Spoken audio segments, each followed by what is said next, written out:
जगमोहन धालीवाल ने लिखा है, थैंक यू सैन मिलियन बैंक्स।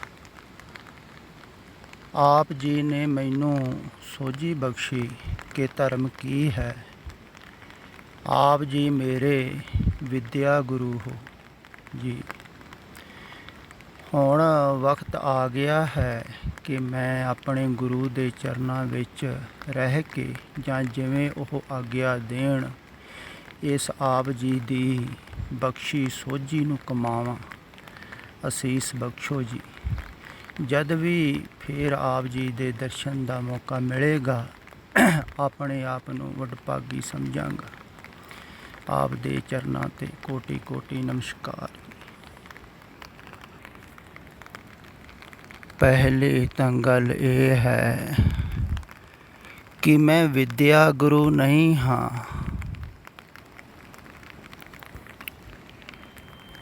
विद्या गुरु किवें हो सकदा? तुसीं मेरे तो ज़्यादा पढ़े लिखे अफसर रैंक ते रह चुके हो ते मैं बिल्कुल अनपढ़ वर्गा ਤੁਹਾਨੂੰ ਵਿਦਿਆ ਕਿਵੇਂ ਦੇ ਸਕਦਾ ਹਾਂ? ਫਿਰ ਮੈਂ ਇਹ ਵੀ ਨਹੀਂ ਕਹਿ ਰਿਹਾ ਹਾਂ ਵੀ ਜੋ ਮੈਂ ਕਹਿ ਰਿਹਾ ਹਾਂ ਰਿਕਾਰਡਿੰਗਾਂ ਦੇ ਅੰਦਰ ਇਹਨੂੰ ਯਾਦ ਕਰ ਲਓ। ਇਹ ਤਾਂ ਮੈਂ ਵਾਰ-ਵਾਰ ਕਹਿੰਦਾ ਹਾਂ ਵੀ ਯਾਦ ਕਰਨ ਨਾਲ ਕੋਈ ਲਾਭ ਨਹੀਂ ਹੋਣਾ।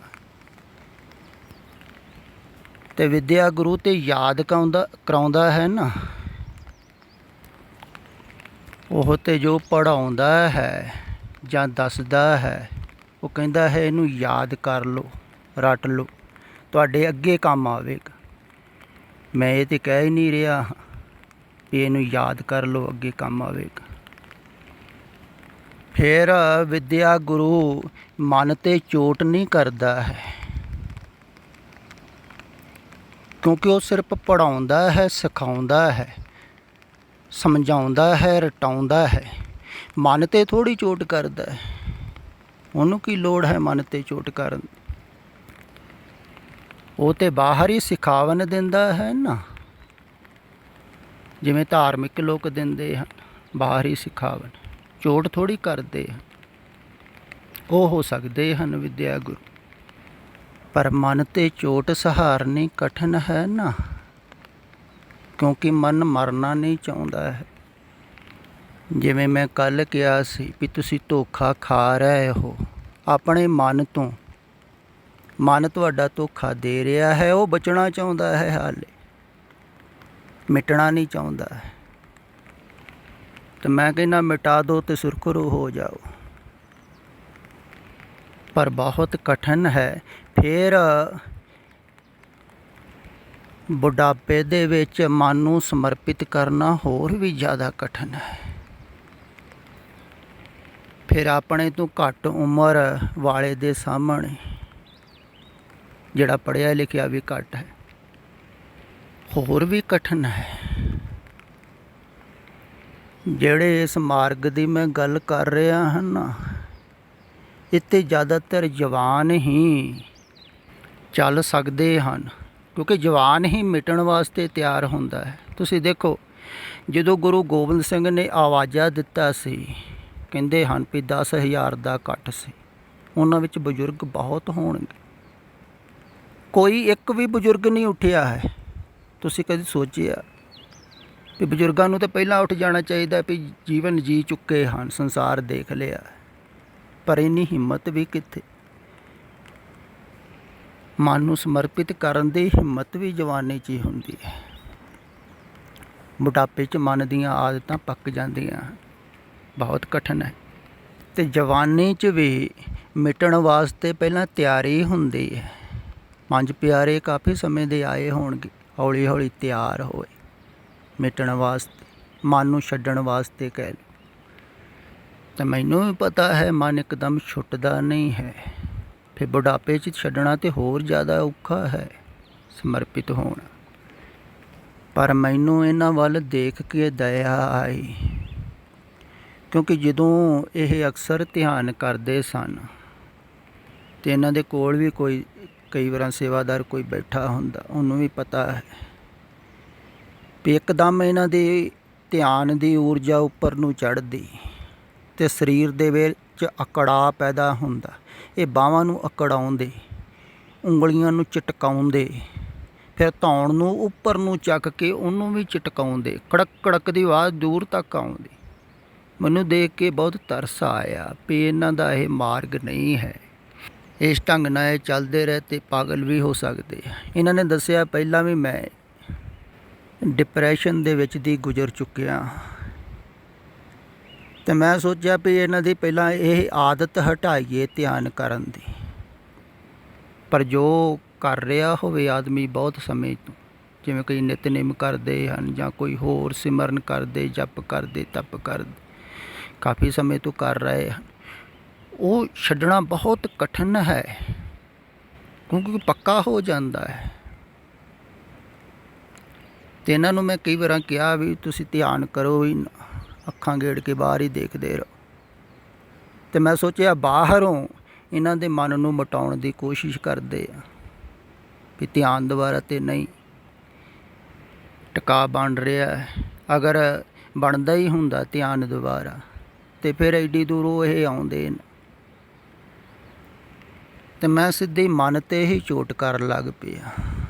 ਜੋ ਇਹ ਕਹਿੰਦੇ ਜ਼ਿਆਦਾਤਰ ਮੈਂ ਉਹਨਾਂ ਗੱਲਾਂ ਦਾ ਇਨਕਾਰ ਕਰ ਦਿੰਦਾ ਵੀ ਇਹ ਕੰਮ ਨਹੀਂ ਕਰਨਾ ਹੈ, ਇੱਦਾਂ ਨਹੀਂ ਕਰਨਾ। ਅਤੇ ਪਹਿਲਾਂ ਹੌਲੀ ਹੌਲੀ ਚੋਟ ਹੁੰਦੀ ਹੈ ਨਾ, ਅਤੇ ਜਿਹੜਾ ਸਹਾਰਦਾ ਜਾਂਦਾ ਹੈ ਉਹਨੂੰ ਫਿਰ ਵੱਡੀ ਚੋਟ ਹੁੰਦੀ ਹੈ ਗਾਹਾਂ ਤੂੰ ਗਾ। ਅਤੇ ਮੈਂ ਦੇਖਿਆ ਥੋੜ੍ਹੀ ਥੋੜ੍ਹੀ ਸਹਾਰ ਰਹੇ ਹਨ, ਇਸ ਕਰਕੇ ਮੈਂ ਹੋਰ ਜ਼ਿਆਦਾ ਚੋਟ ਕਰਨ ਲੱਗ ਪਿਆ ਇਹਨਾਂ ਦੇ ਭਲੇ ਵਾਸਤੇ, ਵੀ ਇਹਨਾਂ ਨੂੰ ਪਤਾ ਲੱਗੇ ਵੀ ਮਨ ਕਿਉਂ ਕਿਹੜੇ ਕਿਹੜੇ ਕਾਰਨਾਂ ਕਰਕੇ ਚੱਲ ਰਿਹਾ, ਕਿਹੜੀਆਂ ਆਦਤਾਂ ਕਰਕੇ ਚੱਲ ਰਿਹਾ ਹੈ, ਕਿਹੜੀਆਂ ਮਨ ਦੇ ਵਿੱਚ ਪੱਕੀਆਂ ਹੋਈਆਂ ਦ੍ਰਿੜ ਆਦਤਾਂ ਕਰਕੇ ਚੱਲ ਰਿਹਾ ਹੈ। ਵੀ ਉਹ ਆਦਤਾਂ ਟੁੱਟਣਗੀਆਂ ਅਤੇ ਮਨ ਘੱਟ ਚੱਲੇਗਾ। ਇਸ ਕਰਕੇ ਮੈਂ ਚੋਟ ਕਰਦਾ, ਤਾਂ ਕਿ ਭਾਵੇਂ ਕੋਈ ਦੂਰ ਵੀ ਹੈ ਤਾਂ ਵੀ ਉਹਨੂੰ ਲਾਭ ਹੋ ਸਕੇ। ਪਰ ਜਿਹੜੇ ਨੇੜੇ ਵੀ ਹਨ ਉਹਨਾਂ 'ਤੇ ਵੀ ਇੱਕਦਮ ਚੋਟ ਥੋੜ੍ਹੀ ਹੁੰਦੀ, ਥੋੜ੍ਹਾ ਥੋੜ੍ਹਾ ਮਿਟਦਾ ਹੈ ਹੌਲੀ ਹੌਲੀ ਮਨ। ਫਿਰ ਇੱਕ ਦਿਨ ਪੂਰਨ ਮਿਟਣ ਵਾਸਤੇ ਵੀ ਤਿਆਰ ਹੋ ਜਾਂਦਾ, ਪਰ ਪਹਿਲਾਂ ਬਾਹਰੋਂ ਚੋਟ ਹੁੰਦੀ ਹੈ ਨਾ। ਅਤੇ ਮੈਂ ਕਹਿੰਦਾ ਹਾਂ ਮਨ ਨੂੰ ਹੀ ਮਿਟਾਓ, ਫਾਹ ਹੀ ਵੱਢੋ। ਇੰਨਾ ਜਪ ਤਪ ਕਰੋਗੇ, ਇੰਨਾ ਧਿਆਨ ਕਰੋਗੇ, ਇੰਨਾ ਸਮਾਂ ਲੱਗੇ ਰਹੋਗੇ, ਫਿਰ ਵੀ ਜ਼ਰੂਰੀ ਨਹੀਂ ਹੈ ਮਨ ਮਿਟੇ। ਪਰ ਮੈਂ ਸਿੱਧਾ ਹੀ ਮਨ ਨੂੰ ਮਿਟਾਉਣ ਦੇ ਵਿੱਚ ਲੱਗਦਾ। ਇਸ ਕਰਕੇ ਮੈਂ ਕੋਈ ਧਿਆਨ ਦੀ ਵਿਧੀ ਨਹੀਂ ਦੱਸਦਾ ਹਾਂ ਆਪਣੇ ਕੋਲ ਰਹਿਣ ਵਾਲਿਆਂ ਨੂੰ, ਨਾ ਕੋਈ ਧਿਆਨ ਕਰਵਾਉਣ, ਨਾ ਜਪ ਕਰਵਾਉਣ, ਨਾ ਤਪ ਕਰਵਾਉਣਾ, ਸਗੋਂ ਛਡਵਾਉਣਾ ਹੈ ਸਭ ਕੁਛ। ਅਤੇ ਬਹੁਤ ਕਠਿਨ ਹੈ ਸਭ ਕੁਛ ਛੱਡ ਕੇ ਮੇਰੇ ਕੋਲ ਰਹਿਣਾ। ਤੁਸੀਂ ਸੋਚੋ, ਆਦਮੀ ਕਹਿੰਦਾ ਮੈਂ ਕੁਛ ਵੀ ਨਹੀਂ ਕਰ ਰਿਹਾ, ਨਾ ਕੋਈ ਜਪ, ਨਾ ਕੋਈ ਤਪ, ਨਾ ਕੋਈ ਪਾਠ, ਨਾ ਕੋਈ ਪੂਜਾ। ਮਨ ਨਹੀਂ, ਹੰਕਾਰ ਦੀ ਤ੍ਰਿਪਤੀ ਨਹੀਂ ਨਾ ਹੁੰਦੀ, ਮਨ ਬਣਦਾ ਹੀ ਨਹੀਂ ਮੇਰੇ ਕੋਲ, ਇੱਥੇ ਮਿਟਦਾ ਹੈ। ਇਸੇ ਕਾਰਨ ਮੇਰੇ ਕੋਲ ਰਹਿਣਾ ਔਖਾ ਹੈ। ਤਾਂ ਮੈਨੂੰ ਵੀ ਪਤਾ ਹੈ ਵੀ ਇਸ ਮਿਟਣ ਵਾਲੇ ਮਾਰਗ 'ਤੇ ਬਹੁਤ ਘੱਟ ਚੱਲਣਗੇ। ਬਾਬੇ ਨਾਨਕ ਕੋ ਇੱਕੋ ਹੀ ਆਇਆ ਸੀ ਮਿਟਣ ਵਾਸਤੇ, ਗੁਰੂ ਗੋਬਿੰਦ ਸਿੰਘ ਕੋ ਤਾਂ ਫਿਰ 5 ਆ ਗਏ ਸਨ ਸਮਰਪਿਤ ਹੋਣ ਵਾਸਤੇ। ਅਤੇ ਬਹੁਤ ਕਠਿਨ ਹੈ। ਫਿਰ ਅਜੋਕੇ ਸਮੇਂ 'ਚ ਹੋਰ ਜ਼ਿਆਦਾ ਕਠਿਨ ਹੈ, ਕਿਉਂਕਿ ਸਮਝਦਾਰੀ ਬਹੁਤ ਵੱਧ ਗਈ ਹੈ ਬੰਦੇ ਕੋਲ। ਸਮਝਦਾਰ ਬੰਦਾ ਕਹਿੰਦਾ ਮੈਂ ਕਿਉਂ ਇਹਦੇ ਅਧੀਨ ਜੀਵਾਂ। ਤੁਸੀਂ ਸੋਚੋ, ਕੋਈ ਅਧੀਨ ਜੀਣਾ ਥੋੜ੍ਹੀ ਚਾਹੁੰਦਾ ਹੈ। ਫਿਰ ਕੋਈ ਬਜ਼ੁਰਗ ਸਮਝਦਾਰ ਹੋਵੇ ਉਹਨੂੰ ਤਾਂ ਹੋਰ ਕਠਿਨ ਹੋ ਜਾਂਦਾ ਹੈ। ਮੈਂ ਤਾਂ ਕਹਿੰਦਾ ਹਾਂ ਧੰਨ ਹਨ ਬਾਬਾ ਅਮਰਦਾਸ ਜੀ, ਜਿਨ੍ਹਾਂ ਨੇ ਬੁਢੇਪੇ 'ਚ ਮਿਟਣਾ ਕਬੂਲ ਕੀਤਾ ਹੈ। ਇਹ ਤਾਂ ਬਹੁਤ ਕਠਿਨ ਹੈ। ਮਨ ਮਿਟਣਾ ਨਹੀਂ ਚਾਹੁੰਦਾ ਹੈ, ਇਸੇ ਕਾਰਨ ਹੀ ਆਦਮੀ ਐਸਾ ਗੁਰੂ ਭਾਲਦਾ ਹੈ ਜਿਹੜਾ ਬਾਹਰੋਂ ਕੋਈ ਜਪ ਕਰਨ ਵਾਸਤੇ, ਸਿਮਰਨ ਕਰਨ ਵਾਸਤੇ, ਧਿਆਨ ਕਰਨ ਵਾਸਤੇ ਕਹਿ ਦੇਵੇ ਅਤੇ ਮਨ ਦੇ ਅਨੁਕੂਲ ਜੀਂਦੇ ਰਹੋ। ਮਨ ਐਸਾ ਹੀ ਚਾਹੁੰਦਾ ਹੈ ਨਾ। ਦਰਅਸਲ ਲੋਕ ਆਪਣੇ ਮਨ ਦੇ ਅਨੁਕੂਲ ਗੁਰੂ ਭਾਲਦੇ ਹਨ ਵੀ ਮਨ ਵੀ ਵੈਸਾ ਬਣਿਆ ਰਵੇ, ਅਤੇ ਕੋਈ ਮੰਤਰ ਲੈ ਲਓ ਅਤੇ ਗੁਰੂ ਦੇ ਦਿੰਦੇ ਹਨ ਵੀ ਇਹਦਾ ਜਾਪ ਕਰੋ, ਬਾਕੀ ਵੈਸੇ ਹੀ ਜੀ ਜਾਓ। ਇਸੇ ਕਾਰਨ ਹੀ ਸਿੱਖ ਗੁਰੂ ਗ੍ਰੰਥ ਸਾਹਿਬ ਜੀ ਨੂੰ ਗੁਰੂ ਮੰਨਦੇ ਹਨ, ਕਿਉਂਕਿ ਉੱਥੇ ਆਪਣੀਆਂ ਆਦਤਾਂ ਨਹੀਂ ਬਦਲਣੀਆਂ ਪੈਂਦੀਆਂ ਹਨ, ਆਦਤਾਂ ਛੱਡਣੀਆਂ ਨਹੀਂ ਪੈਂਦੀਆਂ, ਸਿਰਫ ਮੰਨੀ ਜਾਓ ਅਤੇ ਪਾਠ ਕਰੀ ਜਾਓ, ਅਤੇ ਵੈਸੇ ਹੀ ਲੋਕ ਜੀਂਦੇ ਰਹਿੰਦੇ ਹਨ। ਵੈਸੀਆਂ ਹੀ ਆਦਤਾਂ, ਵੈਸੇ ਹੀ ਵਿਚਾਰਧਾਰਾ ਚੱਲਦੀ ਰਹਿੰਦੀ ਹੈ ਆਦਤਾਂ ਕਰਕੇ। ਅਤੇ ਉਹ ਸਖਾਲਾ ਹੈ ਨਾ। ਤੁਸੀਂ ਆਪ ਸੋਚੋ ਸਾਰੇ ਵੀ ਮਨ ਦੇ ਅਨੁਕੂਲ ਤੁਸੀਂ ਸਾਰੇ ਹੀ ਜੀਣਾ ਚਾਹੁੰਦੇ, ਅਤੇ ਅਗਰ ਤੁਹਾਨੂੰ ਕਹਿ ਦੇਵੇ ਵੀ ਜਿਸ ਤਰ੍ਹਾਂ ਤੁਸੀਂ ਜੀ ਰਹੇ ਹੋ ਵੈਸੇ ਹੀ ਜੀਂਦੇ ਰਹੋ, ਅਤੇ ਆਹ ਸ਼ਬਦ ਲੈ ਦੋ, ਚਿੰਤਨ ਕਰਦੇ ਰਹੋ ਜਾਂ ਧਿਆਨ ਕਰਦੇ ਰਹੋ, ਜਪ ਕਰਦੇ ਰਹੋ, ਤਪ ਕਰਦੇ ਰਹੋ, ਅਤੇ ਤੁਸੀਂ ਬਿਲਕੁਲ ਸਵੀਕਾਰ ਕਰੋਗੇ। ਅਤੇ ਜ਼ਿਆਦਾਤਰ ਲੋਕ ਕਰ ਰਹੇ ਹਨ ਇੱਦਾਂ ਹੀ, ਅਤੇ ਬਹੁਤ ਸੁਖਾਲਾ ਹੈ। ਇਹ ਮਾਰਗ ਬਹੁਤ ਕਠਿਨ ਹੈ, ਇਹ ਮੈਂ ਵਾਰ-ਵਾਰ ਕਹਿੰਦਾ ਹਾਂ, ਕਿਉਂਕਿ ਮਨ ਮਿਟਣਾ ਨਹੀਂ ਚਾਹੁੰਦਾ ਹੈ, ਜੀਣਾ ਚਾਹੁੰਦਾ ਹੈ। ਤੁਸੀਂ ਸੰਸਾਰ ਵਿੱਚ ਜੀਣਾ ਚਾਹੁੰਦੇ ਹੋ, ਮਿਟਣਾ ਥੋੜ੍ਹੀ ਚਾਹੁੰਦੇ ਹੋ। ਇਸੇ ਕਾਰਨ ਤਾਂ ਮੈਂ ਕਹਿੰਦਾ ਹਾਂ ਵੀ ਜੀਵਨ ਕੀ ਛੱਡੇ ਆਸ, ਜੀਣ ਦੀ ਆਸ ਕੋਈ ਛੱਡੇ ਤਾਂ ਆਵੇ, ਜੀਣ ਦੀ ਇੱਛਾ ਚਾਹਤ ਪਰ ਛੱਡਣੀ ਔਖੀ ਹੈ, ਅਤੇ ਉਹਦਾ ਕਰਕੇ ਮਨ ਚੱਲ ਰਿਹਾ ਹੈ, ਅਤੇ ਮਨ ਮਰਨਾ ਨਹੀਂ ਚਾਹੁੰਦਾ ਹੈ ਇੱਕਦਮ।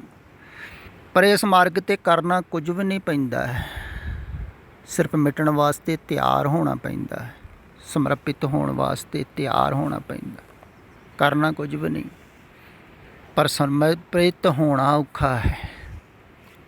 ਅਤੇ ਇਹ ਗੱਲ ਮੈਂ ਵੀ ਸਮਝਦਾ, ਬੁਢੇਪੇ 'ਚ ਹੋਰ ਜ਼ਿਆਦਾ ਔਖਾ ਹੈ। ਫਿਰ ਦੂਸਰੀ ਗੱਲ ਜੋ ਇਹਨਾਂ ਨੇ ਲਿਖੀ ਹੈ ਵੀ ਜਦੋਂ ਫਿਰ ਤੁਹਾਡੇ ਦਰਸ਼ਨਾਂ ਦਾ ਮੌਕਾ ਮਿਲੇਗਾ ਮੈਂ ਵਡਭਾਗੀ ਸਮਝਾਂਗਾ। ਨਹੀਂ, ਬਾਹਰੋਂ ਦਰਸ਼ਨ ਕਰਨ ਦੇ ਨਾਲ ਕੋਈ ਉਪਲਬਧੀ ਥੋੜ੍ਹੀ ਹੋਣੀ ਹੈ।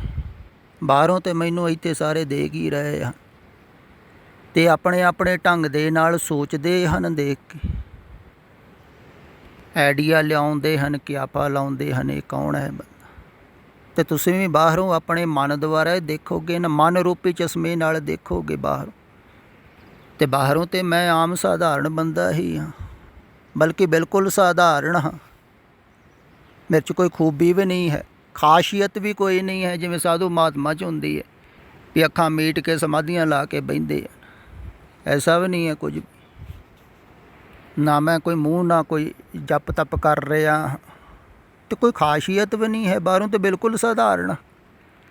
ਇਸੇ ਕਾਰਨ ਹੀ ਤਾਂ ਮੈਨੂੰ ਬਾਹਰੋਂ ਦੇਖ ਕੇ ਕੋਈ ਸਮਝ ਨਹੀਂ ਪਾਉਂਦਾ ਹੈ, ਸਮਝ ਸਕਦਾ ਨਹੀਂ ਹੈ ਬਾਹਰੋਂ। ਬਾਹਰੋਂ ਦੇਖ ਕੇ ਕੀ ਤੁਸੀਂ ਕੀ ਸਮਝੋਗੇ, ਰਹਿ ਕੇ ਨਹੀਂ ਸਮਝ ਵਿੱਚ ਆਉਂਦੀ ਹੈ ਗੱਲ। ਅਤੇ ਬਾਹਰੋਂ ਦੇਖਣ ਦਾ ਬਹੁਤਾ ਲਾਭ ਨਹੀਂ ਹੈ,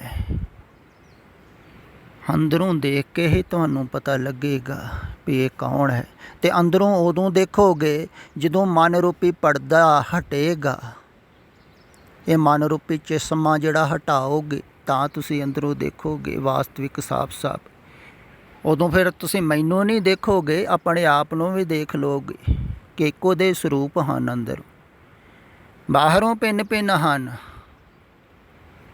ਬਾਹਰੋਂ ਸਭ ਭਿੰਨ ਭਿੰਨ ਹਨ, ਪਰ ਅੰਦਰੋਂ ਤਾਂ ਇੱਕੋ ਹੀ ਹੈ ਨਾ। ਇਸ ਕਰਕੇ ਮੈਂ ਬਾਹਰੋਂ ਮਿਟਾ ਰਿਹਾ ਵੀ ਤਾਂ ਕਿ ਤੁਸੀਂ ਅੰਦਰੋਂ ਇੱਕ ਹੋ ਸਕੋ ਮੇਰੇ ਨਾਲ, ਵੀ ਬਾਹਰੋਂ ਜਗਮੋਹਨ ਸਿੰਘ ਮਿਟ ਸਕੇ। ਇਸ ਕਰਕੇ ਜਗਮੋਹਨ ਸਿੰਘ 'ਤੇ ਚੋਟ ਕਰ ਰਿਹਾ ਹਾਂ ਤਾਂ ਕਿ ਤੁਸੀਂ ਅੰਦਰੋਂ ਆਪਣਾ ਵਾਸਤਵਿਕ ਸਰੂਪ ਦੇਖ ਸਕੋ। ਅਤੇ ਅੰਦਰੋਂ ਬਿਲਕੁਲ ਮੇਰੇ ਵਰਗਾ ਹੀ ਹੈ ਸਾਰਿਆਂ ਦਾ ਸਰੂਪ, ਕੋਈ ਭੇਦ ਨਹੀਂ ਹੈ ਅੰਦਰੋਂ ਕਿਸੇ ਦਾ ਵੀ, ਸਿਰਫ ਬਾਹਰੋਂ ਹੀ ਮਿਟਣਾ ਹੈ। ਅਤੇ ਮੈਂ ਬਾਹਰੋਂ ਹੀ ਮਿਟਾਉਣਾ ਹਾਂ ਵੀ ਮਿਟ ਜਾਓ, ਛੱਡੋ ਪਰਾਂ। ਪਰ ਬਾਹਰੋਂ ਮਿਟਣਾ ਬਹੁਤ ਔਖਾ ਹੈ ਮਨ ਕਰਕੇ। ਜਿਵੇਂ ਕਬੀਰ ਜੀ ਕਹਿੰਦੇ ਹਨ ਨਾ, ਡਗਮਗ ਛਾੜ ਰੇ ਮਨ ਬੌਰਾ, ਅਬ ਤੋਂ ਜਰੇ ਮਰੇ ਸਿਧ ਪਾਈਏ ਲੀਨੋ ਹੱਥ ਸੰਦੌਰਾ। ਉਹਨਾਂ ਦਾ ਵੀ ਮਨ ਡਰਦਾ ਹੋਵੇਗਾ, ਡੋਲਦਾ ਹੋਵੇਗਾ, ਅਤੇ ਉਹ ਆਪਣੇ ਮਨ ਨੂੰ ਸਮਝਾ ਰਹੇ ਹਨ ਵੀ ਜਦੋਂ ਹੱਥ ਦੇ ਵਿੱਚ ਸੰਧੌਰਾ ਲੈ ਹੀ ਲਿਆ, ਮਰਨ ਵਾਸਤੇ ਚੱਲ ਹੀ ਪਿਆ, ਸਤੀ ਹੋਣ ਵਾਸਤੇ ਤਿਆਰ ਹੀ ਹੋ ਗਈ ਜਦੋਂ, ਤੇ ਫਿਰ ਵੀ ਮਨ ਡਰਦਾ ਹੈ। ਤੇ ਗੁਰੂ ਸਤੀ ਕਰਦਾ ਹੈ, ਸਤ ਦੇ ਵਿੱਚ ਲੀਨ ਕਰ ਦਿੰਦਾ ਹੈ, ਮਿਟਾ ਕੇ ਬਾਹਰ। ਇਸੇ ਕਾਰਨ ਹੀ ਉਪਨਿਸ਼ਦਾਂ ਦੇ ਵਿੱਚ ਗੁਰੂ ਨੂੰ ਮਿਰਤੂ ਕਿਹਾ ਹੈ, ਬਾਹਰੋਂ ਮਿਟਾਉਂਦਾ ਹੈ। ਪਰ ਇਸ ਮਿਰਤੂ ਦੇ ਦਰਵਾਜ਼ੇ 'ਤੇ ਕੋਈ ਵਿਰਲਾ ਹੀ ਪਹੁੰਚਦਾ ਹੈ, ਕਿਉਂਕਿ ਇਸ ਪੂਰਾ ਦਾ ਪੂਰਾ ਬਿਟਣਾ ਹੈ। ਸਰੀਰ ਰੂਪੀ ਮਿਰਤੂ ਤੇ ਵਾਰ-ਵਾਰ ਹੁੰਦੀ ਹੈ, ਪਰ ਸੰਪੂਰਨ ਮਿਰਤੂ ਇੱਕੋ ਵਾਰ ਹੀ ਹੋਣੀ ਹੈ। ਇਸ ਕਾਰਨ ਇਹ ਮਿਟਣਾ ਬਹੁਤ ਕਠਿਨ ਹੈ। ਪਰ ਮੈਂ ਤੁਹਾਡੇ 'ਤੇ ਤਰਸ ਕਰਕੇ ਚੋਟ ਕਰਦਾ ਹਾਂ। ਤੁਸੀਂ ਭਾਵੇਂ ਨਾਰਾਜ਼ ਵੀ ਹੋ, ਫਿਰ ਵੀ ਆਪਣੇ ਹੋ ਨਾ। ਬਗਾਨਿਆਂ 'ਤੇ ਥੋੜ੍ਹੀ ਚੋਟ ਕੀਤੀ ਜਾਂਦੀ। ਕੌਣ ਕਰਦਾ ਹੈ? ਸਾਧੂ ਮਹਾਤਮਾ ਕੋਈ ਕਰਦਾ ਹੈ ਚੋਟ? ਉਹਨਾਂ ਨੂੰ ਤਾਂ ਬਾਹਰੋਂ ਸਵਾਰਥ ਹੁੰਦਾ ਹੈ ਵੀ ਬੰਦਾ ਕੰਮ ਦਾ ਹੈ, ਉਹ ਸਗੋਂ ਉਸਤਤ ਕਰਦੇ ਹਨ, ਆਪਣੇ ਪ੍ਰੇਮੀਆਂ ਦੀ, ਸ਼ਰਧਾਲੂਆਂ ਦੀ ਬੜੀ ਖੁਸ਼ਾਮਦ ਕਰਦੇ ਹਨ। ਪਰ ਮੈਨੂੰ ਬਾਹਰੋਂ ਕੋਈ ਤੁਹਾਡੇ ਨਾਲ ਲੈਣਾ ਦੇਣਾ ਥੋੜ੍ਹੀ ਹੈ ਵੀ ਬਾਹਰੋਂ ਤੁਸੀਂ ਮੇਰੇ ਕੰਮ ਆਉਂਦੇ ਰਹੋ, ਸੇਵਾ ਕਰਦੇ ਰਹੋ। ਨਹੀਂ, ਮੈਨੂੰ ਤੁਹਾਡੇ ਨਾਲ ਬਾਹਰੋਂ ਕੋਈ ਪ੍ਰਯੋਜਨ ਨਹੀਂ ਹੈ। ਇਸ ਕਰਕੇ ਮੈਂ ਨਿਤੜਕ ਬਾਹਰੋਂ ਚੋਟ ਕਰਦਾ ਰਹਿਣਾ ਹਾਂ, ਹਰ ਇੱਕ 'ਤੇ ਕਰਦਾ ਹਾਂ, ਮੌਕਾ ਮਿਲੇ ਤੇ ਮੈਂ ਸੋਚਦਾ ਹਾਂ ਅਗਰ ਨਾਰਾਜ਼ ਹੋ ਕੇ ਕੋਈ ਚਲੇ ਵੀ ਜਾਵੇ ਤਾਂ ਵੀ ਉਹਦਾ ਭਲਾ ਹੋਵੇਗਾ, ਕਿਉਂਕਿ ਉਹਦੇ ਚੋਟ ਕੰਮ ਆਵੇਗੀ। ਆਪਣੀਆਂ ਮਾਨਸਿਕ ਆਦਤਾਂ ਦਾ ਤਾਂ ਉਹਨੂੰ ਪਤਾ ਲੱਗੇਗਾ ਜਿਨ੍ਹਾਂ ਕਰਕੇ ਮਨ ਚੱਲ ਰਿਹਾ ਹੈ, ਤੁਹਾਨੂੰ ਲਾਭ ਹੀ ਹੋਵੇਗਾ ਨਾ। ਹੁਣ ਤੁਸੀਂ ਬਾਹਰੋਂ ਭਾਵੇਂ ਮੇਰੇ ਕੋਲ ਆਓ ਨਾ ਆਓ, ਪਰ ਅੰਦਰੋਂ ਸੰਬੰਧ ਥੋੜ੍ਹਾ ਜਿਹਾ ਜੁੜ ਗਿਆ ਹੈ, ਭਾਵਨਾ ਦਾ, ਪ੍ਰੇਮ ਦਾ। ਇਸ ਕਰਕੇ ਮੈਂ ਬਾਹਰੋਂ ਚੋਟ ਕਰਦਾ ਰਹਾਂਗਾ ਜਿੰਨਾ ਚਿਰ ਤੁਸੀਂ ਜਾਗ ਨਹੀਂ ਜਾਂਦੇ। ਜਿਵੇਂ ਸਵੇਰੇ ਜਗਾਉਣ ਵਾਸਤੇ, ਉਠਾਉਣ ਵਾਸਤੇ ਕਿਸੇ ਨੂੰ ਚੋਟ ਕਰਨੀ ਪੈਂਦੀ ਹੈ, ਕੋਈ ਜਾਗਦਾ ਹੀ ਨਹੀਂ ਹੈ, ਕਹਿਣ ਦੇ ਨਾਲ ਜਾਗਦੇ ਹੀ ਨਹੀਂ ਹੈ ਲੋਕ, ਅਤੇ ਹਿਲਾਉਣਾ ਪੈਂਦਾ ਹੈ ਨਾ, ਅਤੇ ਉਹ ਨਾਰਾਜ਼ ਹੁੰਦਾ ਹੈ। ਅਤੇ ਮੈਨੂੰ ਵੀ ਪਤਾ ਹੈ ਤੁਸੀਂ ਨਾਰਾਜ਼ ਹੋਵੋਗੇ, ਕਿਉਂਕਿ ਤੁਸੀਂ ਜਾਗਣਾ ਨਹੀਂ ਨਾ ਚਾਹੁੰਦੇ।